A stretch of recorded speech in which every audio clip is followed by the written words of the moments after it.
જય શ્રી કૃષ્ણ, જય શ્રી વલ્લભ.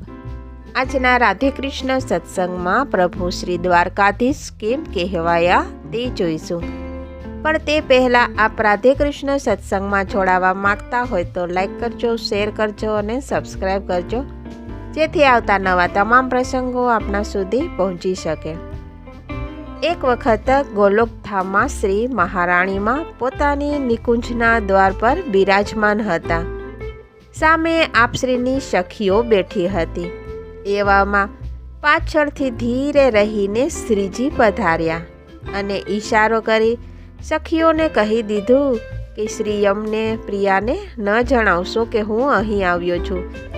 સખીઓ પણ શ્રીજીની સાથે મળી ગઈ. ચતુર્ભુજ સ્વરૂપ ધારણ કરીને શ્રીજીએ બે હાથે શ્રી મહારાણીજીની આંખો બંધ કરી અને બીજા હાથે વેણુનાદ કર્યો.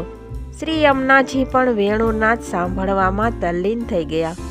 થોડીવાર પછી વેણુનાદ રોકાયો એટલે તરત જ શ્રી યમુના મહારાણી ઊભા થયા અને પાછળ જોયું તો પોતાના પ્રાણ પ્રિયતમ એવા શ્રી શ્યામ સુંદર ચતુર્ભુજ સ્વરૂપે ઠાડા છે. પ્રેમાવશ થઈને શ્રી મહારાણીજી તરત જ શ્રીજીને ભેટી પડ્યા. એ જ ક્ષણે શ્રીજીના ચારે શ્રી હસ્તમાં 4 આયુધ શંખ, ચક્ર, ગદા અને પદ્મ પ્રગટ થયા અને આપ શ્રી દ્વારકાધીશ કહેવાયા. દ્વારિકામાં ક એટલે કે જળ રૂપી નિકુંજ, એ નિકુંજના દ્વાર પર આ લીલા થઈ એટલે દ્વારિકા, અને એ દ્વારિકાના અધિપતિ એટલે દ્વારકાધીશ.